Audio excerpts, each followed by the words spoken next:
agents. Chemotherapeutic agents, again, same principles as antibiotics. Actually, chemotherapy actually means curing. Therapeutic means cure. Therapy means cure, and chemo means chemicals. So you cure with chemicals. So actually, antibiotic therapy is a form of chemotherapy. Alright? So chemotherapy against microorganisms. So antibiotic is against. Bio means life as in biology. Okay? So, but this one is chemotherapy. Again, cancer cells are alive. So but it's against cancer cells. So, alright? So what the means? So again, cancer cells are basically our own body cells that have gone rogue. Okay, once they're rogue, okay, which is why it's so hard to kill the cancer cells, because your immune system don't recognize those cancer cells as cancer cells. It's recognize those cancer cells actually part of your own body. It's like, why should Edmund is my friend. Actually, by Edmund is like going around slapping everyone behind the back, you know. So yeah, it's gone rogue. So which is why it makes neoplastic chemotherapy so toxic, because if it kills the cancer cells, it also kills your own cells. But what they hope to do is they kill the cancer cells preferentially because they divide faster, so it kills more than it kills your cells. But patients, their hair will fall off, they get mouth ulcers, and basically life is a living hell for a lot of people on chemotherapy. Alright, so one of the things that we try to block the microtubules. Microtubules helps you to pull apart all those chromosomes and just replicate that. So microtubules, things that goes against microtubule assembly, blocks microtubule assemblies are your anti-microtubule Vinca alkaloids. Okay, so example of your Vinca alkaloids: Vincristine, vinblastine. okay, vinblastine. Okay. Notice that Vinca, Vincristine, vinblastine. Remember, pharmacologists are always smarter than medical doctors. The clue is always in the name. Now I'm going to throw you a curveball. Where is the origin of the Vinca alkaloids? Which plant is the origin? It's a natural product. Which plant is the origin of Vinca alkaloids? Madagascar periwinkle. Anyone of you seen a Madagascar periwinkle, Catharanthus rosea? Does anyone want to search how a Catharanthus rosea look like and show to the class what does a Catharanthus rosea look like? Yeah. After that, you can put a picture of it up and replace my picture. Catharanthus rosea. Have you seen this plant before or not?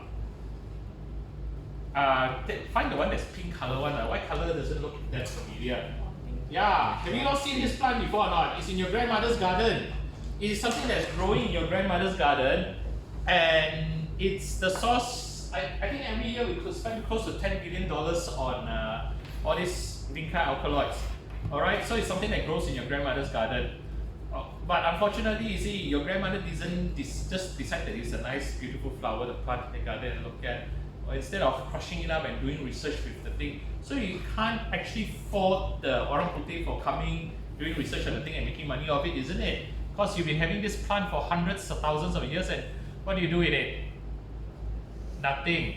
Okay, patient collapses, BP drop, the husband don't do anything. What does the specialist or AMOS go? What have you done?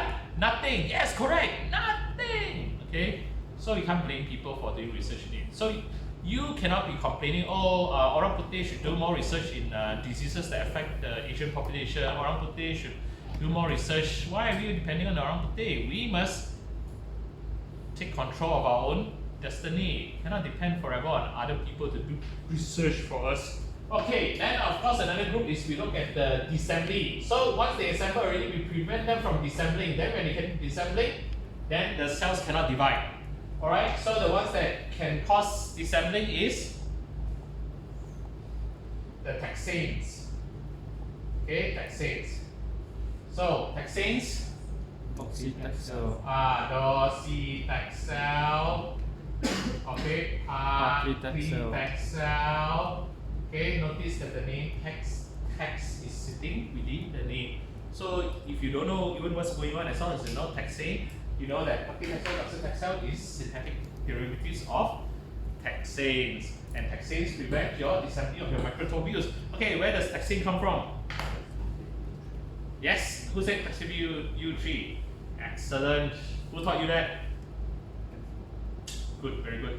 Pacific Yew Tree, where does the Pacific Yew Tree grows?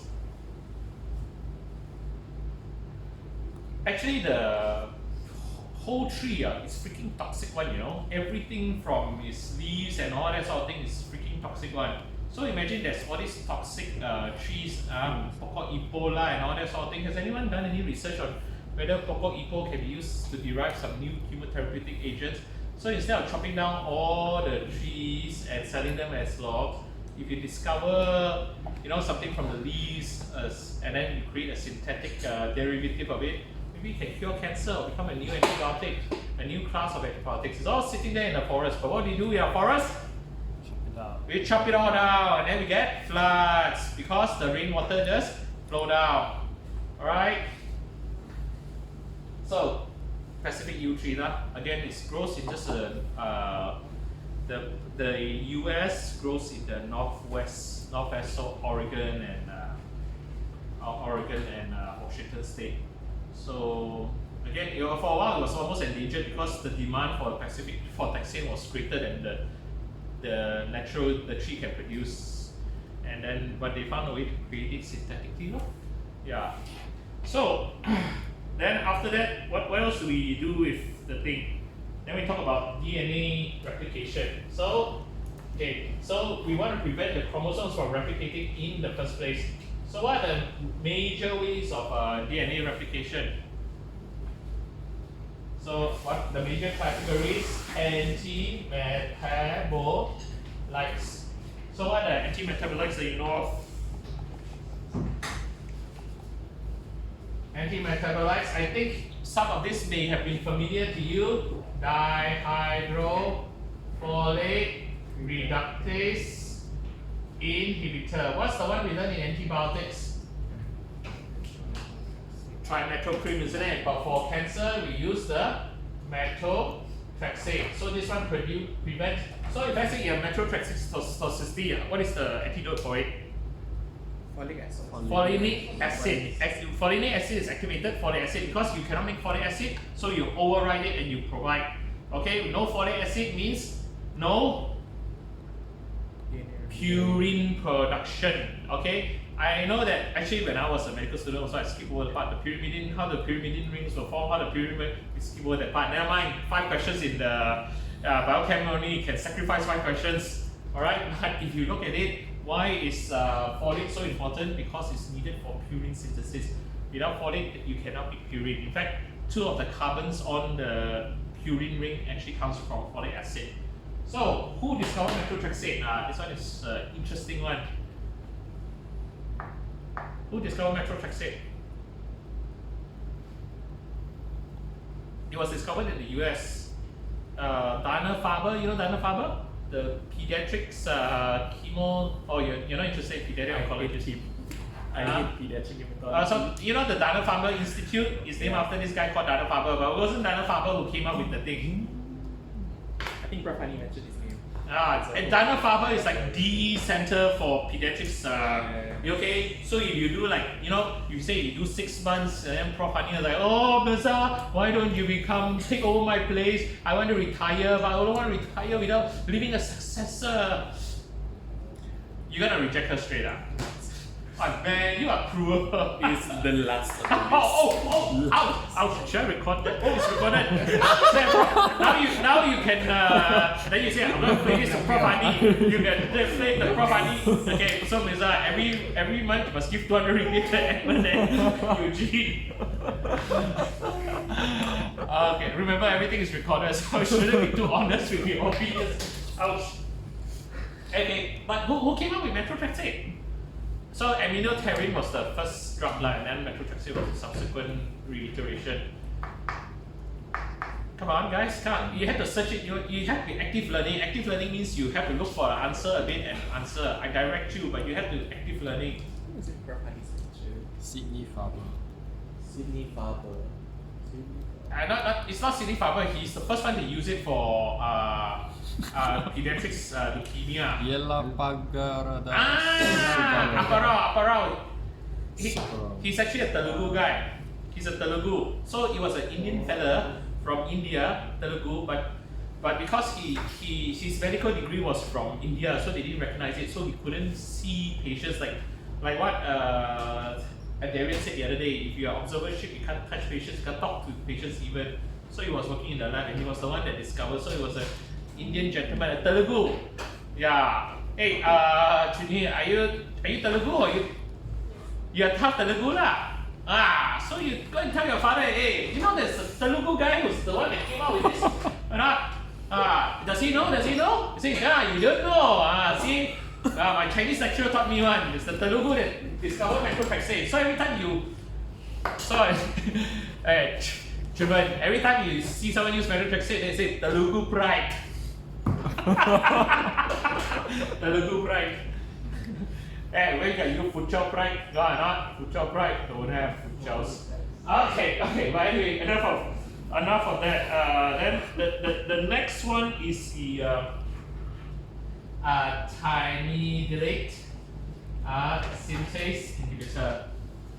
Okay, so this one is the one that creates thymidine from uracil. So Pemetrexed.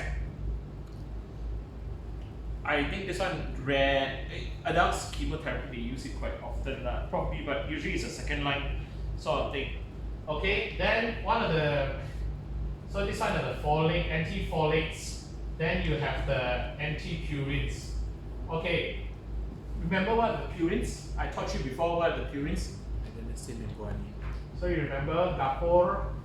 Okay, Gapor fork is your guanine, and your adenine is your purine.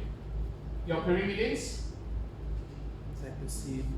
So you cut a pair, you get your cytosine, uracil, okay, thymine, and it's your pyrimidines. Okay, so what do you think are some of your antipurines that you heard of? Okay, remember the clue is always in the name. So Mercaptopurine. Mercaptopurine is purine. Okay, actually Methotrexate breaks down to Mercaptopurine and then you get your so it's an antipurine, blocks the purine. Okay, there are Tioguanine. Okay, so the name guanine lets you know that this is a antipurine. Okay, then you have your Cladribine, AD, so your adenosine, Cladribine, Clofarabine, okay, and then you have your Clofarabine and Fludarabine. Okay, for these, the name doesn't tell you whether, okay, but you know that Arabine is a, what is Arabine?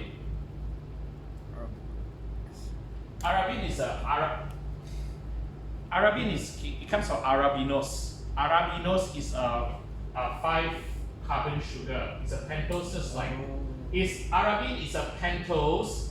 Arabine is a pentose, just like your ribose or deoxyribose. Okay, so it looks like ribose, deoxyribose. That's why it can fool the cancer cells into taking them up. They come from. So why is it Arab? Why does the name Arab in there one? Because arabinose was first isolated from this product called gum arabic. Anyone have you eaten gum arabic before? Gum arabica? Sometimes in your Mentos and all that sort of thing, those chewy sweets and all, a lot of them have gum arabicas. So it's a, yeah. I got tried before. You go and see that gum arabic products using gum arabica. You actually it's everyday in your everyday life. A lot of these things are in your everyday life, but you just don't know that you modify you add a chemical structure here, you get a chemical structure there, and you get a chemotherapeutic agent.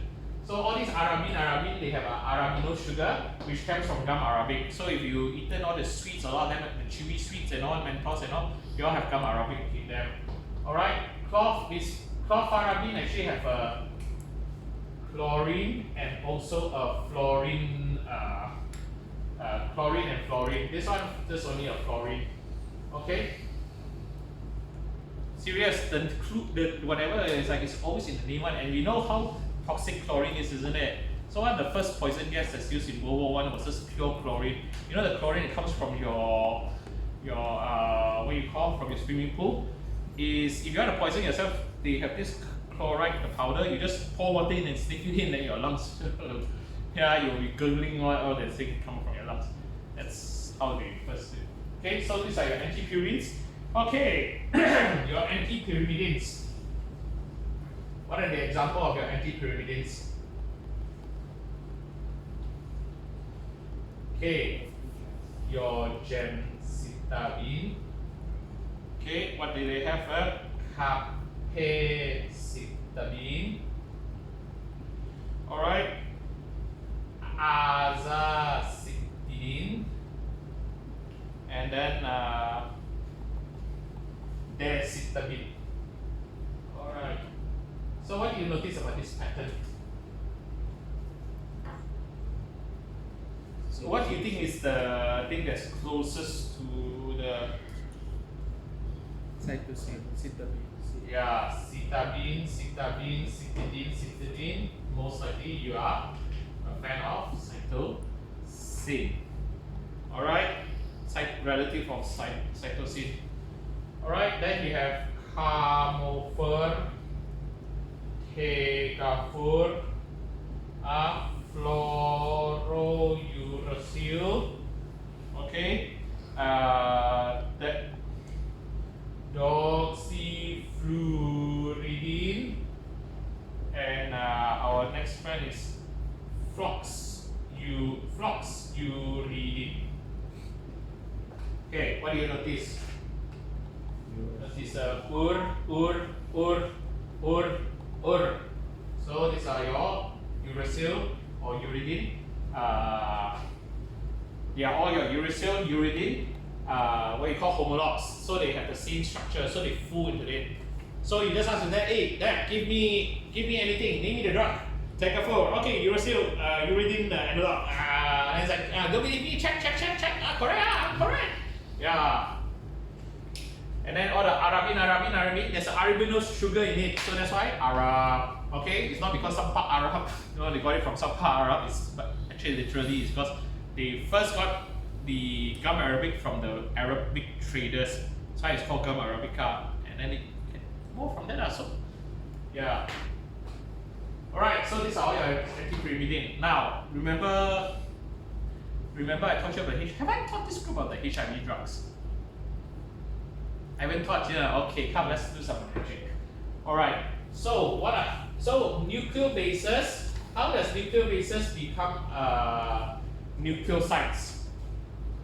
When you add a pentose. So your pentose can be a ribose, or your pentose can be a deoxyribose. Okay, pentose means 5 carbon sugar. You become a nucleoside. And how do you become a nucleotide? That's phosphate. So phosphate. So whether it's 1 phosphate, 2 phosphate, or 3 phosphate, okay, then you become a nucleotide.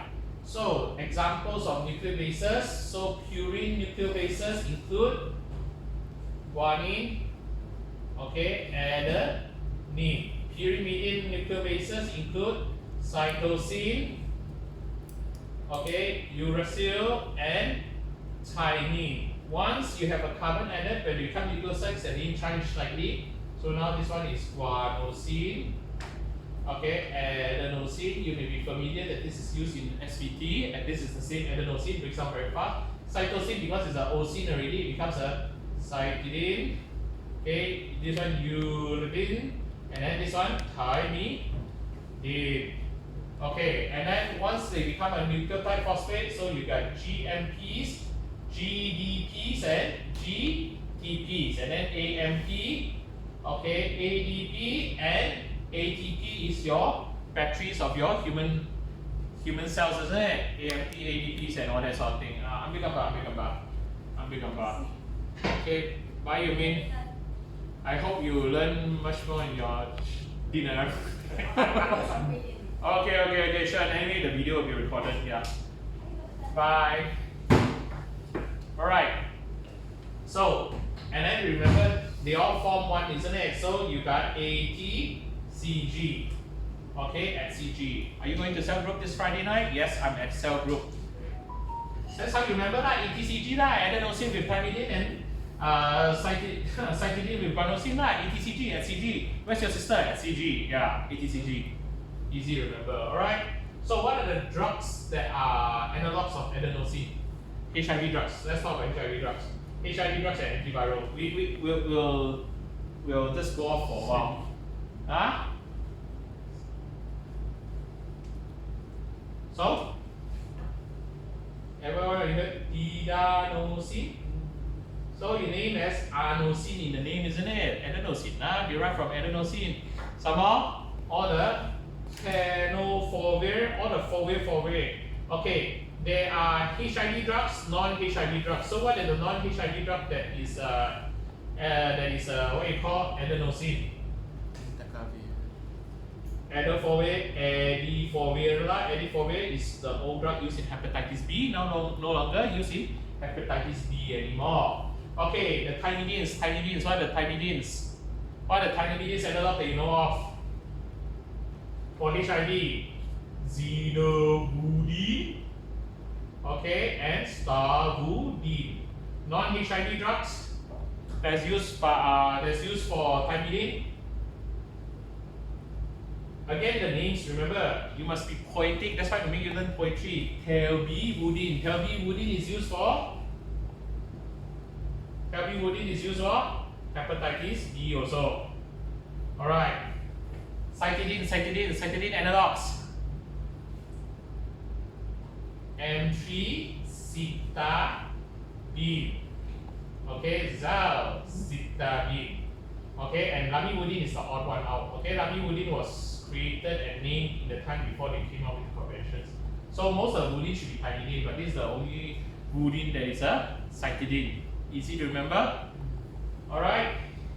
So, hey, look at here. Citabine, what the heck? Hey, same thing also. Gemcitabine, Capecitabine, Azacitidine, Decitabine. That's why a lot of the HIV drugs, what do they cause?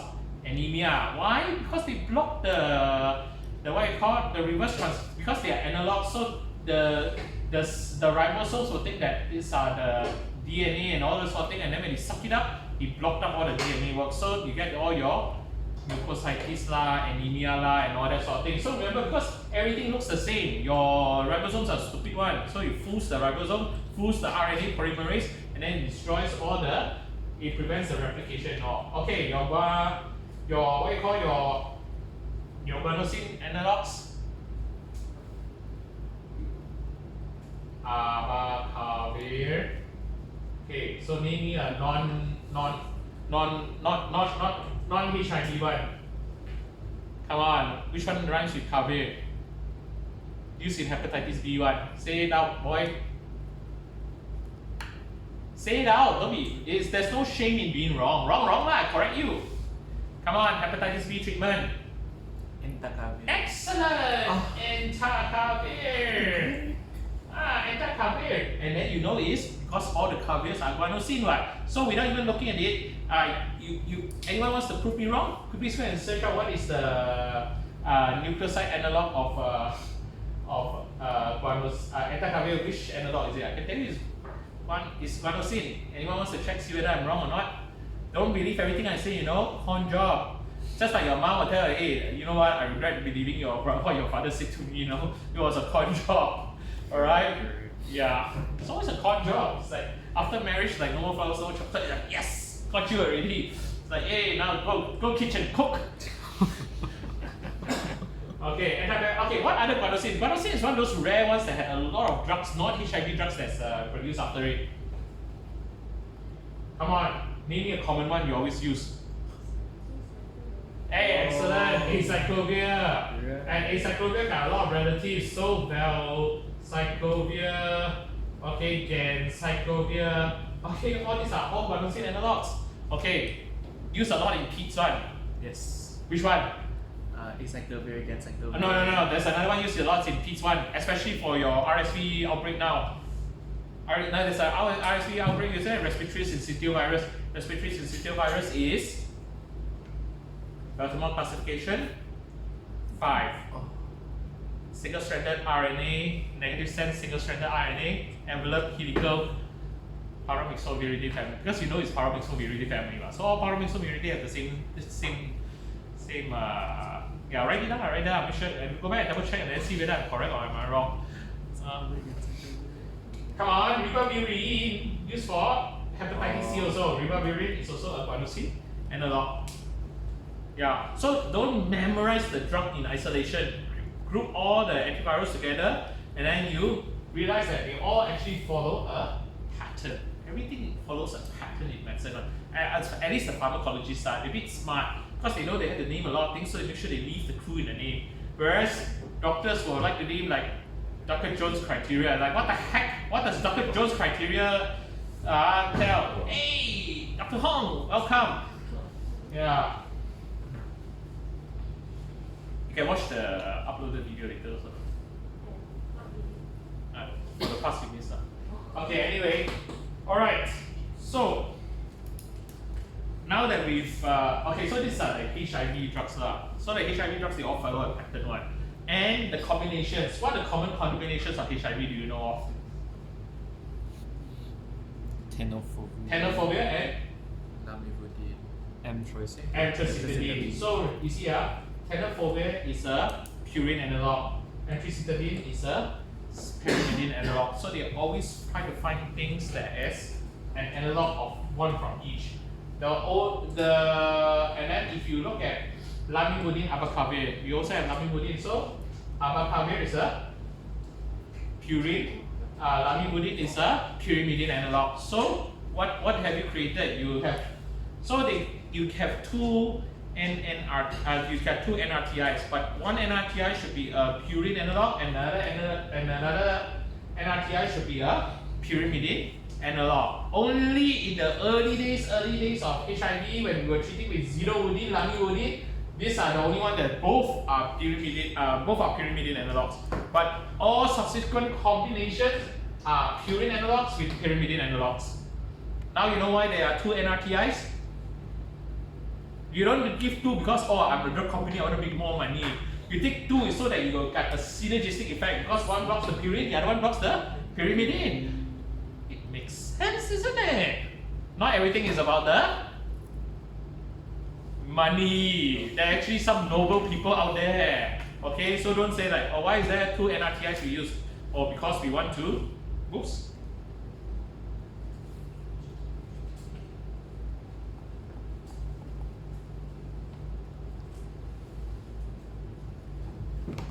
Okay, make sure that why there are two NRTIs, because one is a pyrimidine, the other one is a, if you look at all the combinations now, the modern combinations, all of them is one purine and one pyrimidine. Easy to remember? See, you wish you could cut me for your pharmacology lectures, isn't it?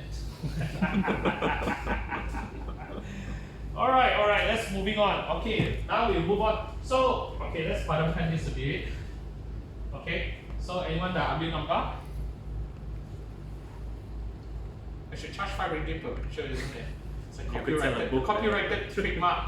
If not, you end up like Junmi, Junmi's, the Pete's book, there's an illegal Pete's version, isn't it? And then they go and publish it. They actually call Junmi to go to meet the dean's office. Anyway, yeah, I'm gonna padamkan, okay?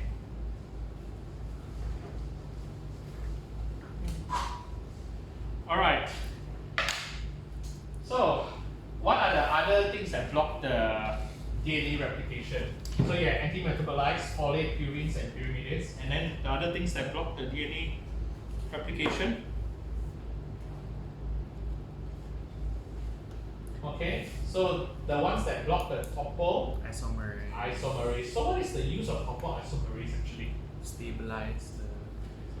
See, because the DNA is all in the they are in a coil. So when you try to open the coil, when you try to pull open the coil to do the replication, then they actually become more coiled as you try to open more and more of it, isn't it? So topoisomerase actually makes snakes so they can release the positive coiling or the negative coiling. So usually you have topoisomerase. Actually, there is 6 topoisomerase, but not all of them are the same. Some of them are found in archaea, some of them are found in bacteria. Okay, but the ones that's found in humans are your topoisomerase 1 and so you see some books they say that this drug blocks topoisomerase 2. Then you look at another book, it says that oh, this drug blocks topoisomerase 4, and then after that you see some more, oh, this drug blocks DNA gyrase. So which is which now? Same thing, okay? But actually they are the same thing, because what they discovered is first they discovered that there were 135 and 246. So topo 1 is, and then you have topo 2. So topo 1 and then the sub topo 1s are 1, 3 and 5, and then this is 2, 4 and 6. So 2A is actually 4, 2 and 4 actually is 2A, and DNA gyrase is a form of topoisomerase 2A. So actually it's the different name for the same thing. One is more specific, DNA gyrase is more specific than just using the term topoisomerase 2. But actually DNA gyrase is a form of topoisomerase, is a subtype of topoisomerase 2. That's why if you read different textbooks, they describe the same drug. So what are the topoisomerase blockers that you have? So they cannot. So the ones that you have is this. Is one of the first one for topoisomerase inhibitor is this thing called topotecan.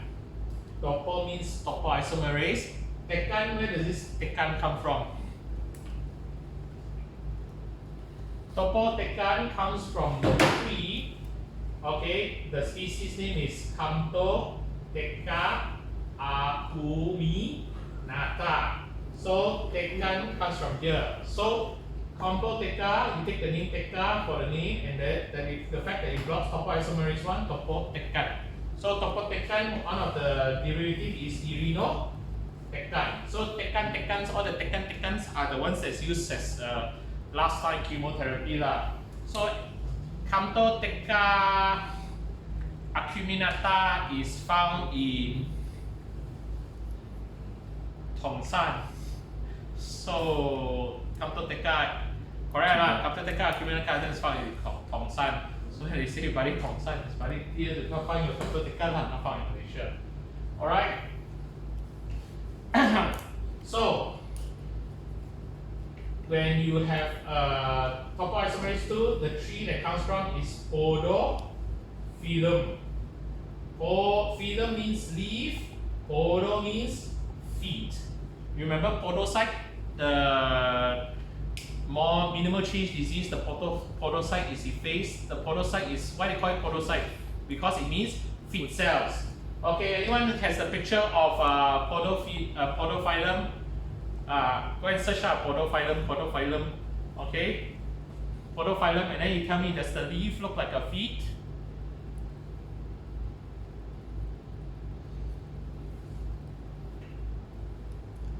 Does the feet looks like a feet? Podophyllum.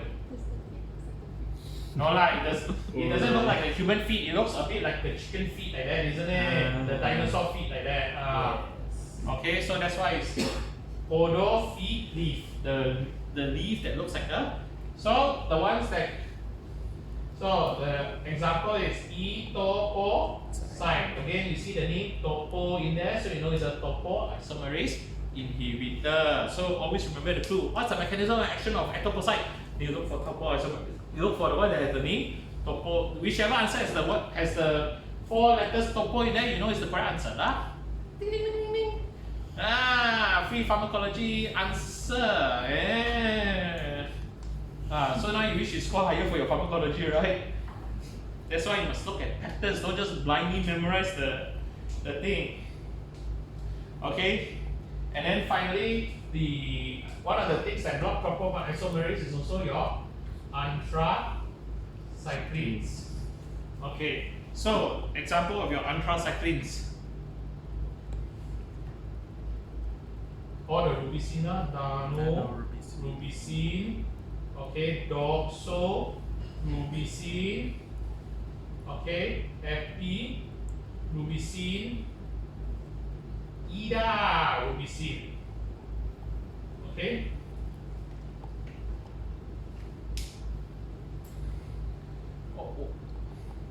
Where was the nanorubicin come from? What what organism?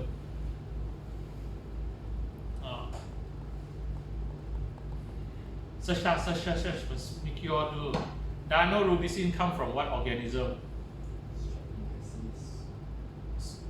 Streptomyces cerulorubidus. Sorry? Streptomyces cerulorubidus. Cerulorubidus. Okay. So now you know where the rubicin name come from. Is from there lah. But where does where this Streptomyces cerulorubidus come from? Where did it come from? Where was it first discovered? The place of its first discovery.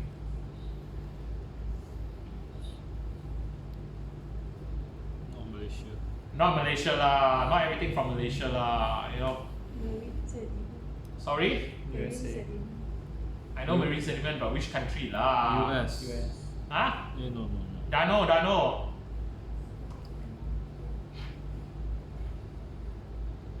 See, all these things are, you know, you go and play in the sand in TD and then you, that's where all the antibiotics all come from lah. Downey. Where's Downy?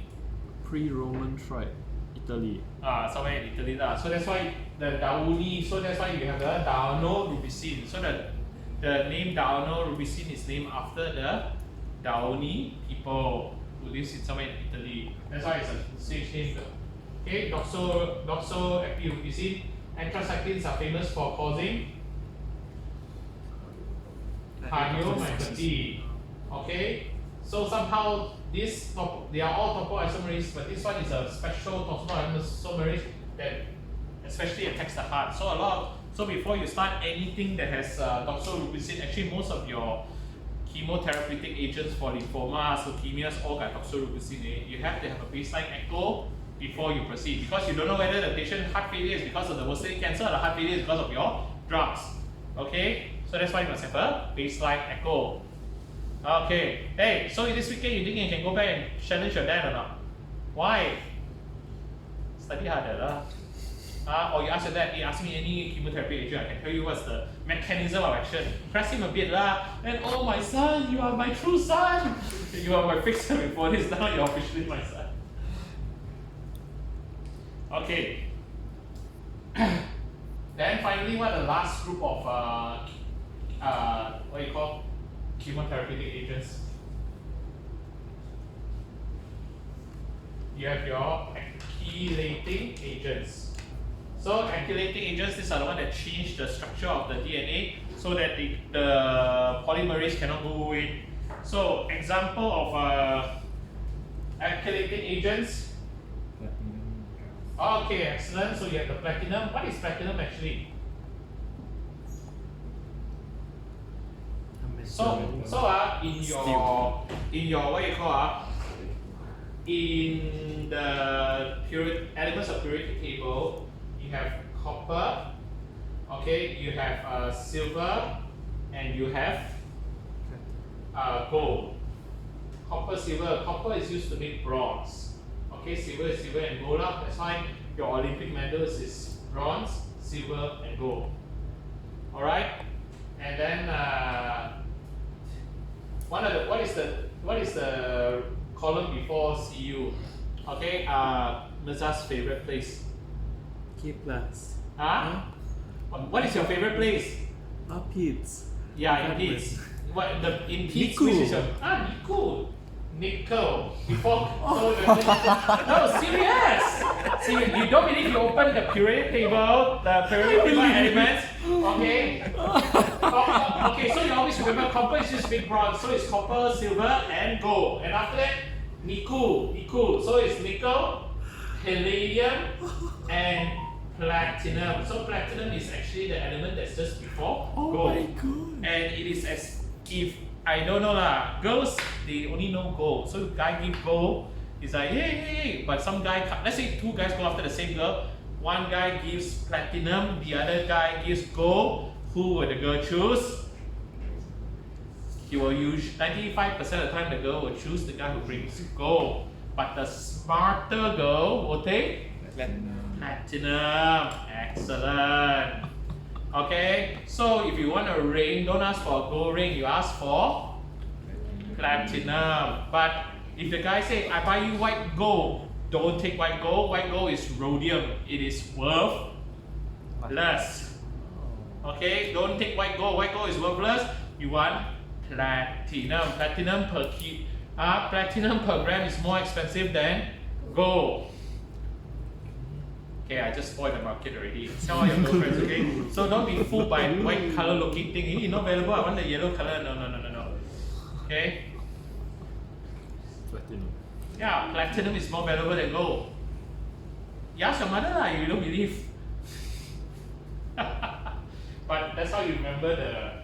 So platinum is same family as nickel.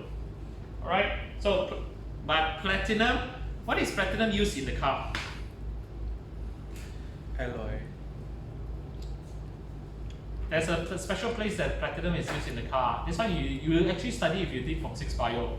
Spark. No, not in the spark plug. It's in the exhaust there. Oh, the carbon The dioxide. catalytic converter. So it combines carbon monoxide to carbon dioxide. So it's less, whatever that comes out of the fumes is less poisonous. That is why some people they steal the Catalytic converter. exhaust. Why? Because there is platinum in there. Of course, what they do is they melt, and then they refine and they get very small. But you steal a lot of it, you get a lot of platinum lah. Alright. So if you want a diamond ring or you want, there's actually a lot like Alexandrine and all that sort of thing that worth more. Okay, set on platinum. That is your demand. No lah, demand not cheap stuff. There are stuff that's worth 2-3 times more expensive than gold. Yeah, but you see, it's good lah that girls don't know all this. The number of high-level chemists in the world, there's male outnumbers the female, so it's a good thing. All right. Hey, so Naishan, your girlfriend, what are you gonna get for her? She doesn't know better, isn't it? She can't tell the difference. You just keep quiet. Yeah. All right. Okay. So what are the platinum? Cisplatin, carboplatin. So again, the name platin from platinum. All right. Oxaliplatin also oxaliplatin. So you know these are the platinum that is alkylating. So when it alkylates the DNA polymerase cannot perform the replication. All right. What other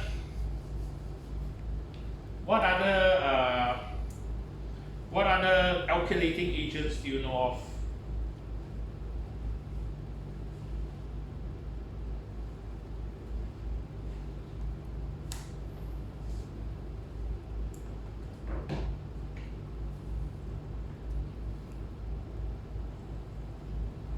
You have your non-classical ones.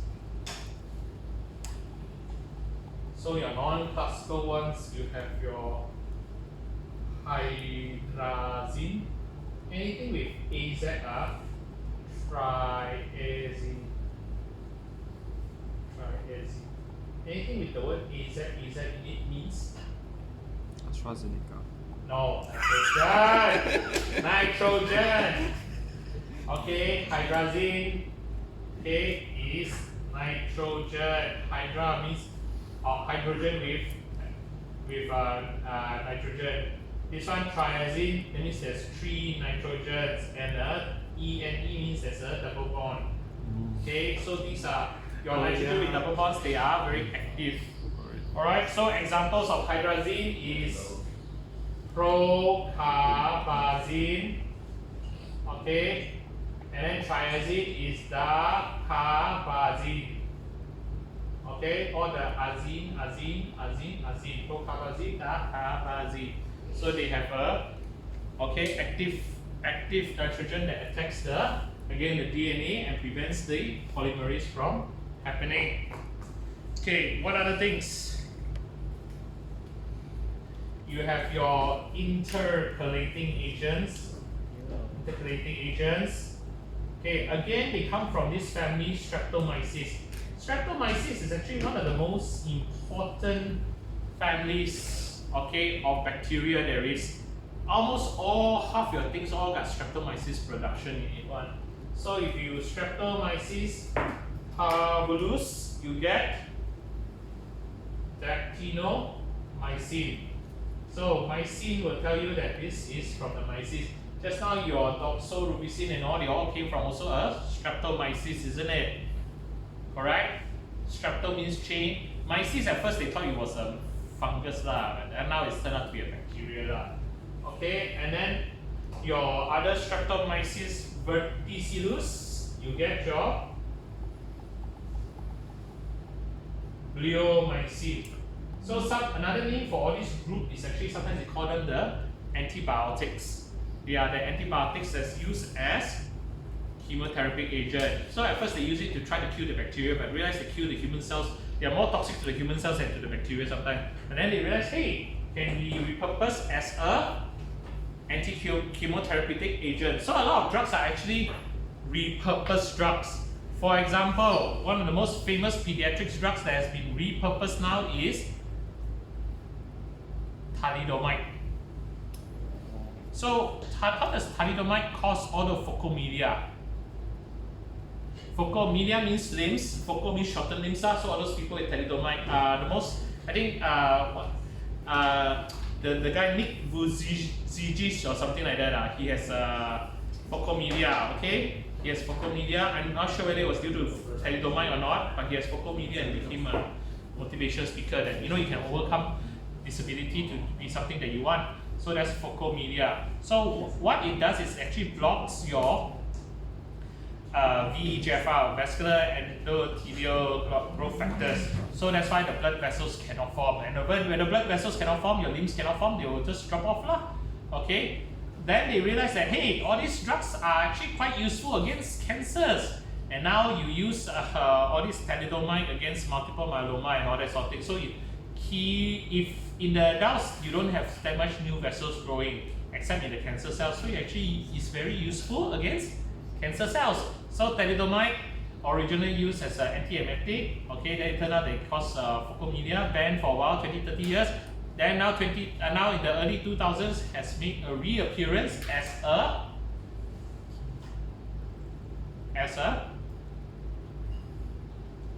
an anti-chemotherapeutic agent lah. So it's one of the others lah. It's not in these classical ones. Yeah. So another repurposed drug was remdesivir. Now used in remdesivir is used in COVID. But you know what was the original purpose of remdesivir? You wanna find? Why don't you go and find out original purpose? Remdesivir was originally made for a totally different thing. Yeah. Remdesivir. Hepatitis C. Not so much. With a more Malaysian connection. Ebola they had used, but it was quite useless. Nipah virus. Yes, it was originally created for Nipah. So Nipah, after the outbreak in Malaysia, for many years, a lot of places had Nipah. So actually, it was the best evidence was against Nipah. It was hopeless against Ebola and all. So, but then after that, Pfizer, I think it was Pfizer that was the patent to this. So when what happened when COVID hit, what they do? They just do all these studies, go and whack their whole arsenal of drugs that have filled the market, and they use it to try each one of them and see, oh, there is some survival benefit, and then they market remdesivir for COVID. So now that is definitely I've always been a bit skeptical of the effectiveness of remdesivir. I think the drug company trying to make money lah. Okay, whereas the 2-NRTI is, I feel, essential. I think there is a synergistic effect. But don't believe my word for it. Remember, always, what is the mark of what is science according to Richard Feynman? My favorite scientist is Richard Feynman. One reason is because I think I'm one standard deviation from his IQ, so I'm close enough lah. He's actually quite a very achievable, approachable genius. What is Richard Feynman's favorite quote about experts? You all don't know Richard Feynman lah.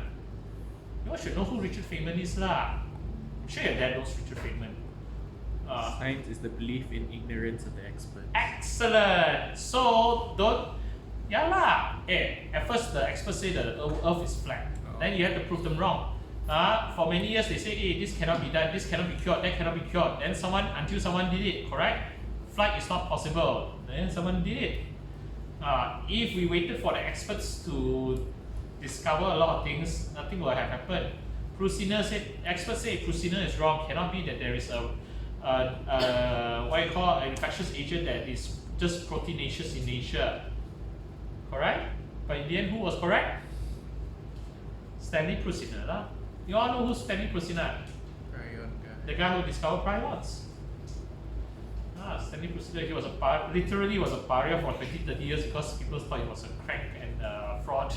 Yeah, but it turns out that when he stuck to his gun. So sometimes you have to, if Dr. Tan says something and he says that, hey, sounds like bullshit lah, then you should stick to your guns and do your research and prove Dr. Tan wrong. Sometimes your gut feeling will tell you, hey, this guy is wrong in this matter. Then you should hold on to your gut feeling, and you know what? Sometimes your gut feeling is correct. Yeah. Look, if the experts were so smart, the experts are so great, how come they haven't discovered a cure for cancer? They say that your project, your idea may not work. Then have they themselves discovered the cure for cancer or the cure for anything? Maybe your idea is the one that's going to break through. Correct or not? So sometimes you cannot let people shoot your idea down. Okay, fine, can't get the funding, find some way, hold on to it. Okay, one day, somehow, if you keep at it, you'll be proven right. If you give up, someone else will prove you right, and then you're like, I had that idea and I didn't pursue it. So, Mirza, why you look so sad? It's true. Just tired. Oh, okay, sure. Oh, sorry. Yes, anyway, just understand that the science is the belief in the ignorance of experts. Look, if your lecturer was so great, we would have won the Nobel Prize and not be teaching you already. Okay, because we are lousy, that's why we have to teach you lah. What else? Alright, now I'll be sitting at the Lucasian chair of mathematics, not here in Malaysia. Alright? Okay, oh, you know what? We missed a whole group of them. We missed the classical, the classical ones. Okay? So what are the classical ones? So classical ones, okay, include your nitrogen mustard. The intercalating one is under non-classical or? No, it's a separate one. It's under the alkylating. So alkylating has platinum, non-classical, and intercalating. Yeah, and alkylating also comes up to classical. Nitrogen mustard. Alright, so what do you know about nitrogen mustard?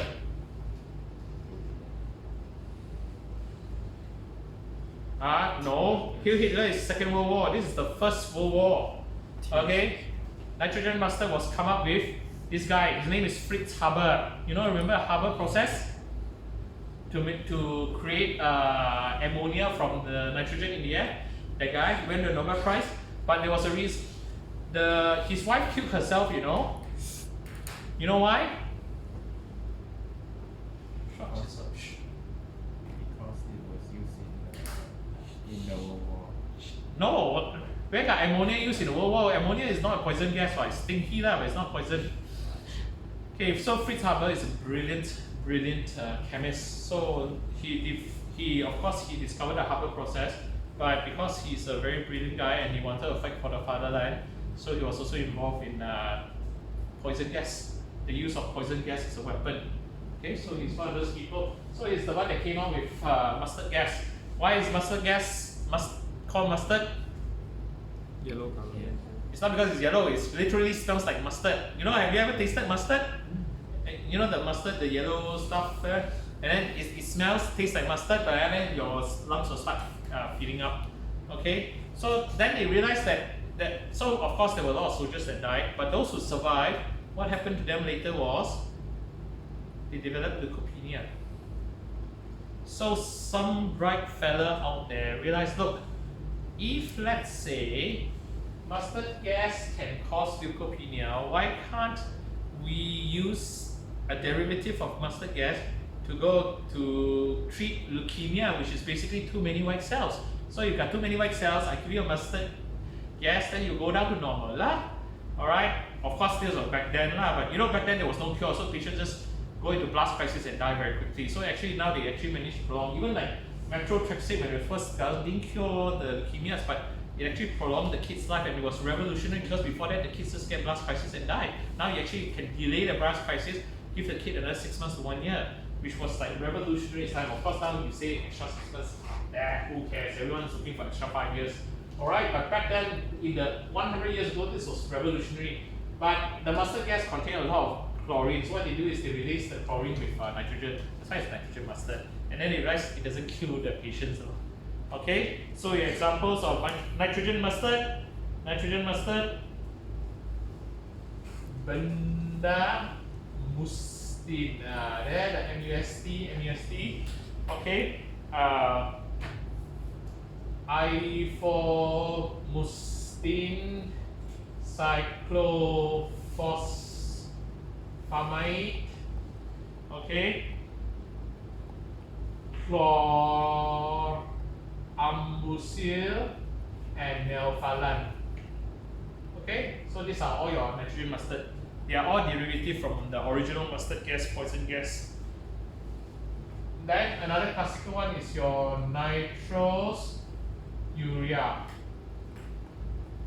Okay, so your nitrous urea is lomustine, carmustine. Again, another bunch of mustine. Okay. Alkyl sulfonate includes, which one has SUF in the, which chemotherapy agent? Busulfan. Okay, there's alkyl sulfonate. And then finally you have this one, Azacitidine, and this is your Iotepa. Okay, so these are all your classical chemotherapeutic drugs. The most common ones are classical is nitrogen mustard and nitrous urea. All the mustine, metamustine, amphopustine, chlomustine, carmustine, cyclophosphamide, chlorambucil, melphalan. So this one calculate the agents. Platinum also calculates, hydrazines, triazines also calculate. Right? Again, the clue is always sitting in the name one. Lomustine, carmustine, is okay, or your nitrogen mustard. Okay, your nitrous urea is actually a derivative from your nitrogen mustard. That's why they still maintain the lomustine, carmustine in the name. Alright.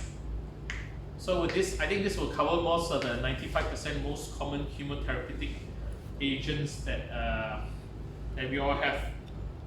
Alright, any questions? Yes. No. What's the Parvulus? Parvulus, Parvulus, Parvulus streptomyces. So actually, if you look at it, streptomyces is that group of bacteria that produces a lot of our stuff. You know, a lot of the chemicals. You should just read up streptomyces. It's like, it's just fantastic. Okay, and then if next time on the next episode, we'll talk about all the weird and wonderful cyclic, and all. Yes. What about steroids used in chemotherapy regime? Steroids are steroids, but you have to understand. You see, a lot of all these things are. This one attacks the DNA itself, attacks the microtubules, so it's actually at the replication cycle, the synthesis cycle. Okay, at the cell division. Okay, whereas steroids, they are actually, what are steroids? They're actually your steroids are actually that, you know, all this your progesterone, testosterone, they are all actually steroids, isn't it? They are actually all steroid hormones, right? So actually what those do is they go in as into the signaling pathway and they activate the maturation. Just like your imatinibs and all, you know what, you give retinoic acid in patients with EPML, and then you stimulate. So they actually stimulate the maturation and stop the division, cell division. So it is a different mechanism of action. It actually stimulates the maturation or stop the cell cycle. Whereas this one is actually actively poisoning the cancer cells. Yeah, so the next group of chemotherapeutic agents we'll be talking about, we all rely on stimulating the receptors, stimulating or blocking the different receptors so that you shut down the division or replication cycle. Yeah, but this one is the poison part. So this is actually one facet. Steroids belong to another facet, which we will talk. But usually they use them in combination. For example, your CHOP, R-CHOP, rituximab is anti-CD20. So anti-CD20 prevents the B cells from proliferating, isn't it? And then cyclophosphamide is an alkylating agent, so poisons the cell. H is doxorubicin. Okay, so it is actually an anthracycline that prevents the toxoisomerase. So you see, it's attacking different mechanism. O is oncovin. So oncovin is your vincristine, works on the Vinca alkaloid, so prevent microtubule assembly. And P is prednisolone, which is a steroid lah. Okay. What other chemotherapeutic agent regimes that you know of? Okay, your ABVD. Again, ABVD. Adramycin is a name for doxorubicin, which is an anthracycline which blocks the topoisomerase. B is a bleomycin. Bleomycin is here. It's an antibiotic that's working as an antichelating agent.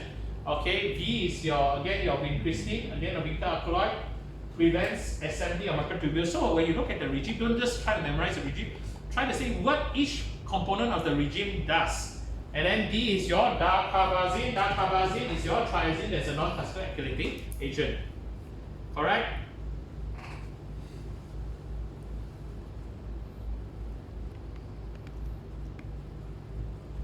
So, oh sorry, it's not inosine, it's ifosfamide. So let's say there's an ICE regime, ICE. So ifosfamide, cyclophosphamide, E is etoposide. Etoposide is here, again a toxomerase inhibitor. Okay? EC is used in breast cancer, isn't it? Okay? Etoposide, okay, and cyclophosphamide, classical alkylating agent and isomerase blocker. So suddenly the drugs are not just a bunch of random drugs that people use, is they are actually attacking at different stages, just like antibiotics. You know, you attack the DNA replication of the bacteria at different, all the way to proteins synthesis. This one is the cancer's replication and synthesis. Okay, what other regime? Come, let's try it. Think of a 4-FOX. 4-FOX. 4-FOX is folinic acid, fluorouracil. Fluorouracil is here. Oxyplantin. Oxaloplatin. Oxaloplatin is an alkylating agent that prevents, and then for the fluorouracil is here. It's an antipyrimidine, it's an antimetabolite. Antimetabolite that prevents DNA replication, and also your oxaloplatin that's alkylating that prevents DNA replication. Again, same thing but from different strategies. And when you put them together, they are synergistic. Just like when I told you, why do we use two NRTIs? One there's a pyrimidine, the other one there's a purine. So it's nice. This is actually quite interesting and wonderful when you realize the underlying pattern, and it's not just some randomness that people just decide to one day why don't we just use these two together. Then Dr. Maspor. What? Maspor protocol for ALL. What is in the master program? Sorry, I'm not so familiar. What are the things in it? Can you give me the? I don't know what's in it, but it stands for Malaysian Singapore Protocol. Okay.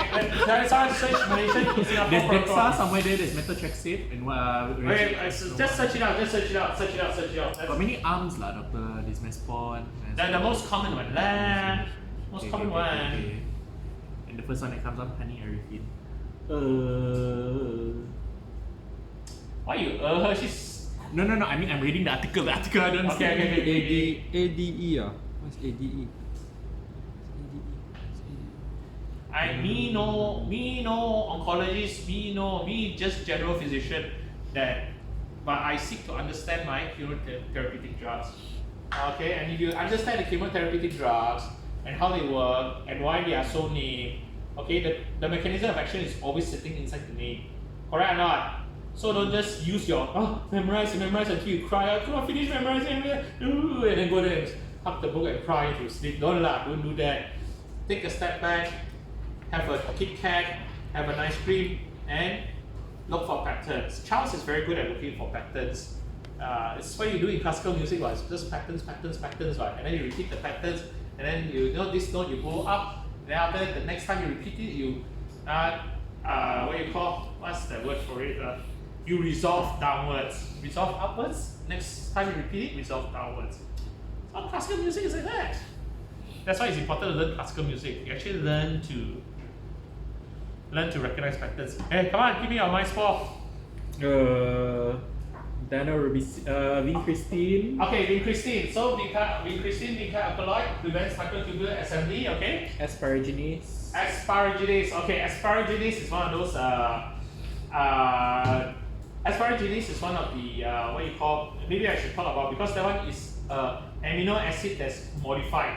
Okay, so it's when they want to create the protein and whatever, they will incorporate into it. So the enzyme, the enzymes that's produced by cancer does not work. Okay, but that is different from our chemotherapeutic agents. Some more Fludarabine, which we have mentioned, that is our Antipurine, Fludarabine, which has an arabinose sugar in it. Okay. Intrathecal Methotrexate.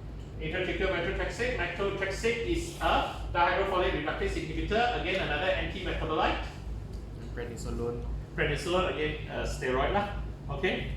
Rituximab also. Rituximab, anti-CD20, which is again, those are monoclonal antibodies. That's a different group. There's a whole different group. Back then, maybe 20-30 years ago was only this, but now with the advent of all these monoclonal antibodies, tyrosine kinase inhibitors, and all that sort of thing, the options have increased and the toxicity actually has reduced because now they are fit. These are like dropping carpet bombing. Okay, you carpet bombing the whole thing. Those are more specific. Maybe those are like a letter bomb or something like that. So deliver straight to the cells that are cancerous. See? Again, know the underlying mechanism of action. When you know it, then it's easier to remember rather than just blindly memorizing it. Okay, so what? Vincristine, Methotrexate, cyclophosphamide, Fludarabine, and then you have your prednisolone. Not bad. Well, you should get It's interesting lah, but I can't do this every day. Looking at the chemo chart, everything, blah blah. Oh, and then after that, they come back less than 6 months, recurrence. I'm like, see. Mirza, that means no one has found a cure yet, which means he's waiting for someone that will come out with a regime. my pram babies all got no cures for ALBW, everything, blah. What? Sorry? My pram babies no cure for BPD, etc. etc. That's because someone hasn't come up with it yet. I will do that. Before they discover surfactant and all that sort of thing, the babies used to die. Then they realized, just push in this surfactant and then suddenly all their lungs can open and they are not hypoxic anymore. Okay, actually one of these days, I don't know why we never use surfactants for patients with ARDS in adults. Because ARDS basically, for example, pancreatitis, how does it cause ARDS? Pancreatitis causes ARDS because the trypsin that's released makes its way into the bloodstream, gets to the lungs, break down all the surfactant in the lungs. That's why the lungs will collapse. So basically, it's a deficiency of surfactant. Now, why shouldn't we? Patient is intubated, inject and use the surfactant so that because without the surfactant, the thing will all collapse. Then you can reopen. Expensive. No lah. Then you have to find a way to make it cheaper lah. You know, a lot of the drugs used to be very, very expensive. Just like computer chips. Computer chips used to be so expensive. 1 megabyte of memory used to be the size of a washing machine and cost $1 million. Now, everybody, you see, we talk about computing power and all. There's more computing power in one of our handphones than the whole that was available to NASA to send men to the moon. So, there's enough computing power inside a handphone to actually send someone to the moon. Yeah, and it's available to every one of us. 100 ringgit, 200 ringgit can get a decent smartphone there's enough computing power. And what do we do with that computing power? Instead of finding the cure for cancer or anything, we watch porn on YouTube. Correct or not? Or OnlyFans. Seriously, that is the sad tragedy of the 21st century. There's never been so much wealth, so much knowledge.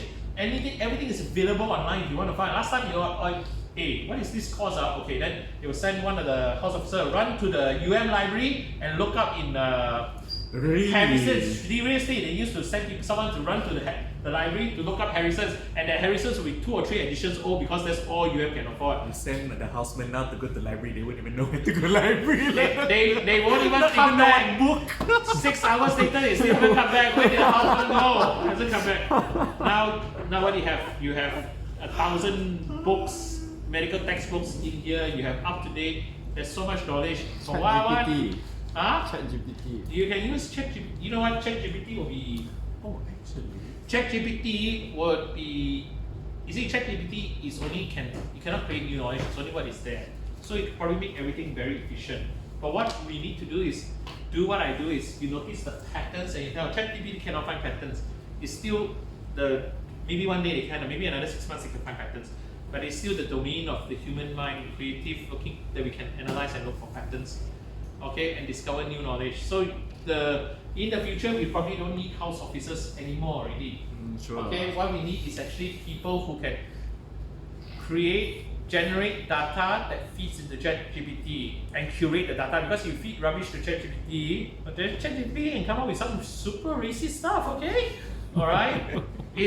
So ChatGPT has no brain, it just gives what it feeds. But the human still can, this is good, this is bad, it's not nice to say nicely things to people, okay, I won't do it. Okay, your brain is capable. ChatGPT just answers whatever. You want this kind of answer? Give me in a racist form how to describe this. Then it can come out with all sorts of things like it has no brain. And even if it sort of give a function like a brain, it has no moral compass. Correct? So that means you still have a worth that's beyond ChatGPT. Okay? Alright. So thank you very much. That's all for today. Okay, I hope you all enjoyed yourself. Next week, or the week after, depending on what's happening next week, then we will talk about all the cyclic and all that sort of thing. Okay, so thank you very much, guys. Okay, have a good evening.